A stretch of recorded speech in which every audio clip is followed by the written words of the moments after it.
All right, good morning, everyone. My name is Mujin Gu. Today, I'd like to present our recent research, which is on multi-parameter prediction of myeloid neoplasia risk in healthy population. The types of myeloid neoplasia, or MN, that we are interested in predicting are the AML, MDS, MPN, and CMML. In a previous study performed by our former group member, Grace Collard, used a small cohort of 122 AML samples with age-matched controls and demonstrated as a proof of principle that AML can be predicted many years before the onset using somatic mutations alone. This study brings a few more questions, such as, can other types of MN be predicted? And also, can blood or biochemistry data be used to improve the prediction? To answer these questions, we used the recently made public UK Biobank data. The UK Biobank contains around 500,000 participants recruited between 2007 and 2012. At that time, they took their blood sample and did whole exome sequencing and blood and biochemistry tests on their blood samples. The Biobank followed up these individuals up to 2012 and provided their electronic health record information. What's particularly interesting to us is that out of these 500,000 participants, there are around 2,000 who were healthy at the time of recruitment, but later developed any type of myeloid neoplasia in the next 15 years. You can see most of them are MPN, there are lots of AML, MDS, and relatively fewer CMML.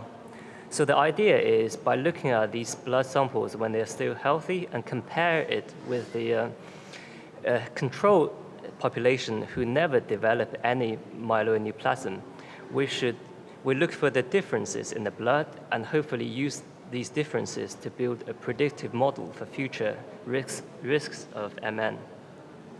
In order to do this, we need to collect the somatic mutations and blood and biochemistry data.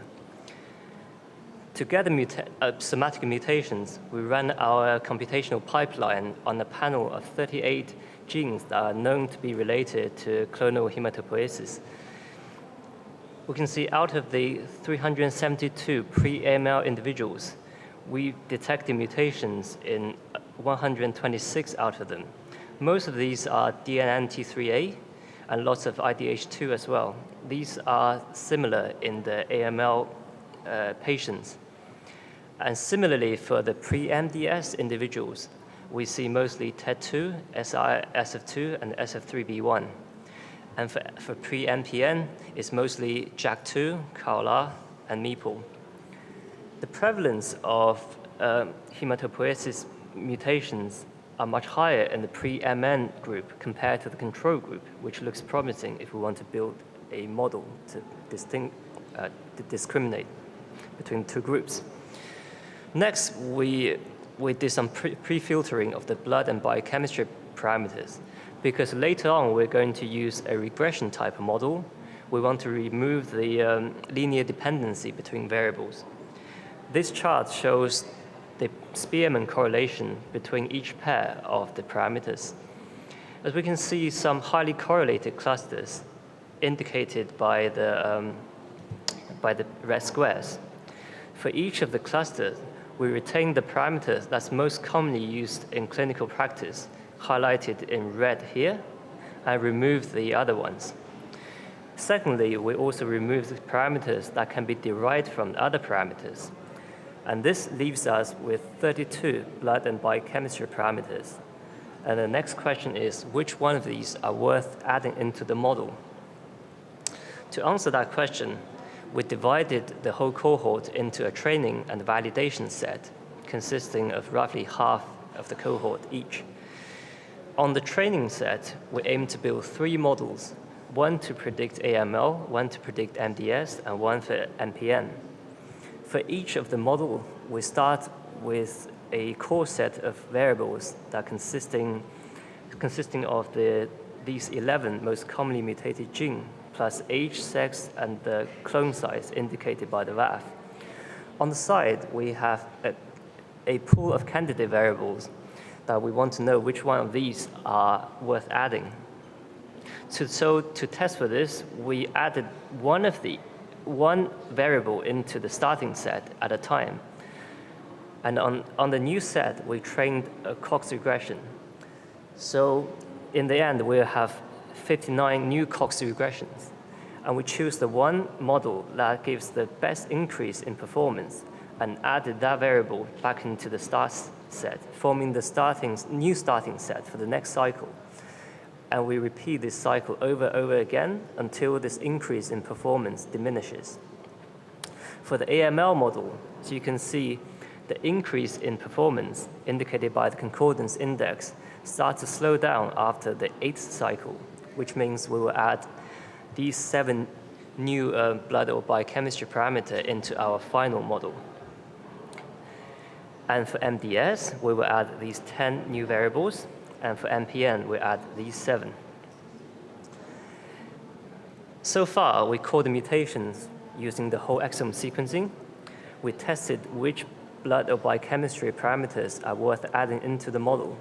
The next question is, how well do the final models perform? So we tested our performance on the validation set of the cohort. And we can see for the pre-AML, this is the ROC curve. The AML model predicts individuals who are near the onset of the AML, which is between 0 to 1 year from the onset of AML, with very high accuracy, indicated by the area on the curve equal to 0.88. Whereas it predicts less well, but still good at people who are 1 to 5 years away from AML, or even more than 5 years away from AML.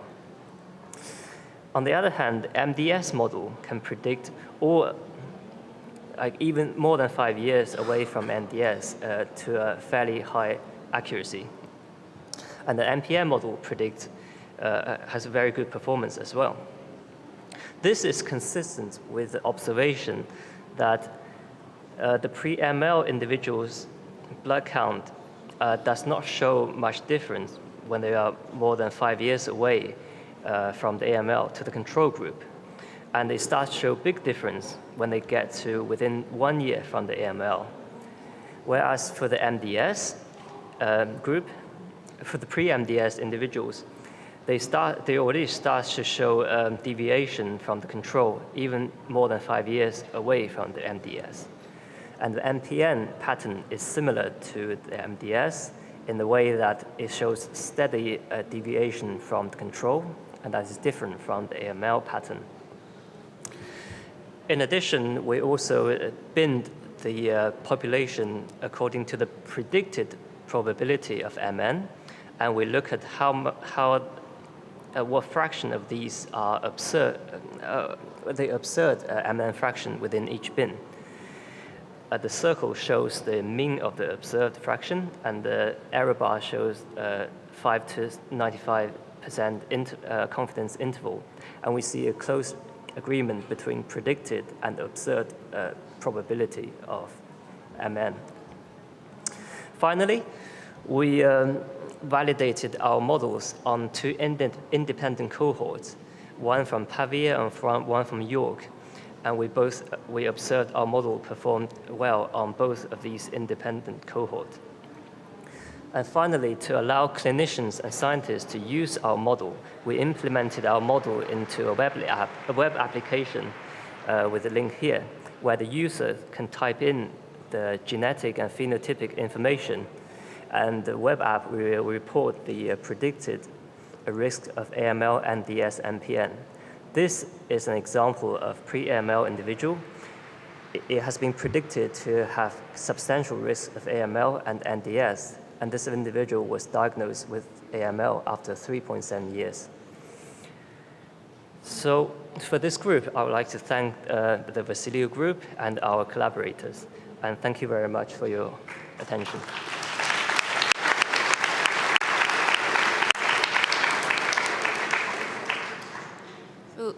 Thank you very much for a great talk. So we've got one question already online.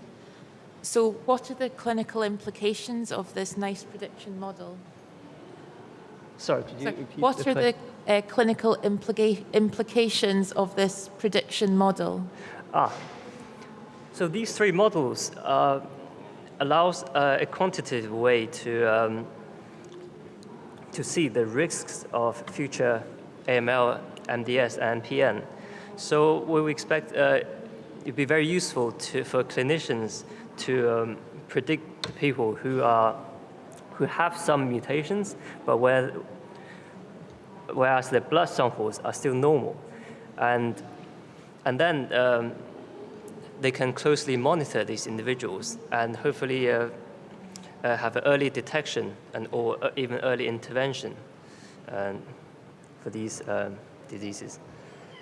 So are you developing a chip clinic, for example, to follow up these patients? Yes, absolutely. So I don't see other questions in the room, but I do have a quick question. So you'd looked at the AML, MDS, and MPN patients. You didn't evaluate the CMML patients. Is that because there weren't enough, or?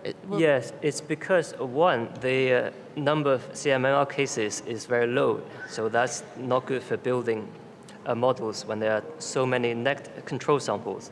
And also, we observed that the mutations in CMML are similar to MDS. So in our final model, we actually merged the MDS with CMML to form one model.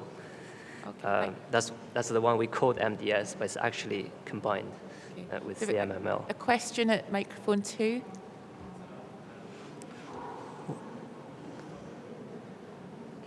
Can you turn on microphone 2, please? Is it working now? Yeah, okay. Thanks a lot. Very interesting work. I was wondering, first of all, have you considered between de novo AML cases and secondary AML cases? Yes. So this is the thing I didn't mention. For these ones, we only look at de novo AML. Okay. So if the secondary AML, which means if they have MDS before or MPN, we aim to predict the first disease. Exactly. So, okay. Yeah. Okay, very good. And then the second question, have you looked at different types of, I've seen that for DNMT3A, you have looked at R882 and other, so non-R882 mutations, but have you done that also for, TET2, IDH, for example, where you also have different hotspots, or even, in TET2 you have missense and nonsense mutations, which certainly have a different effect. Have you tried to evaluate that as well in order to improve maybe the accuracy? Yeah, for IDH, there is a hotspot, but for TET2 it's a little bit harder because TET2 tend to be more scattered. So yeah, we do use hotspot whenever we can, which is, which you can probably see by here. Yeah, DNMT3A RA2 is the biggest hotspot. And yes, I think to answer your question is whenever there is a hotspot, we used it. But for certain genes, when we can't, then we just have to merge all of them together. For TET2, there's not necessarily a hotspot, but you could discriminate between nonsense and missense mutations, for example, which are truncating. Oh, that's an interesting point, but we haven't done that yet. But yeah, it's a very interesting suggestion. Thanks a lot. Jiong at microphone 1. Yeah, no, thanks very much. Very intriguing study. So I'm thinking if you do have a chip clinic and you are binned in a high-risk group, is it almost inevitable that you will develop one of the bad outcomes? So is it inevitable? Is it almost inevitable that you will develop MN if you are determined to be in a high-risk group?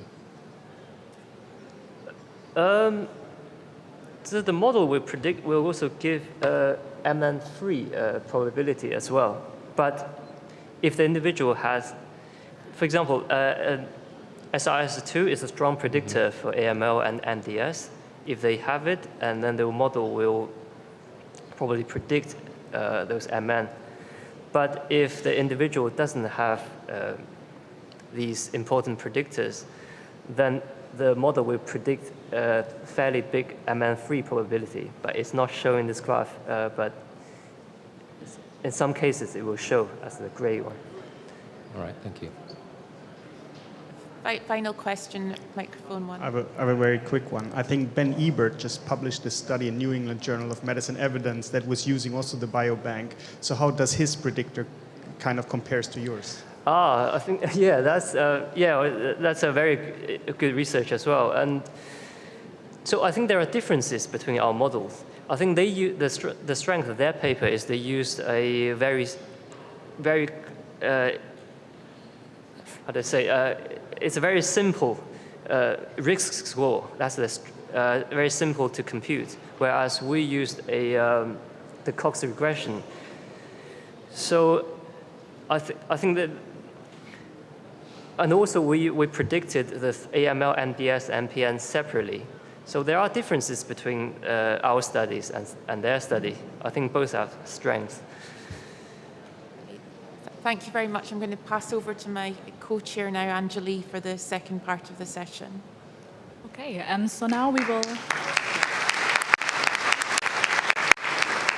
continuing with Mariam Hakobian from Heidelberg.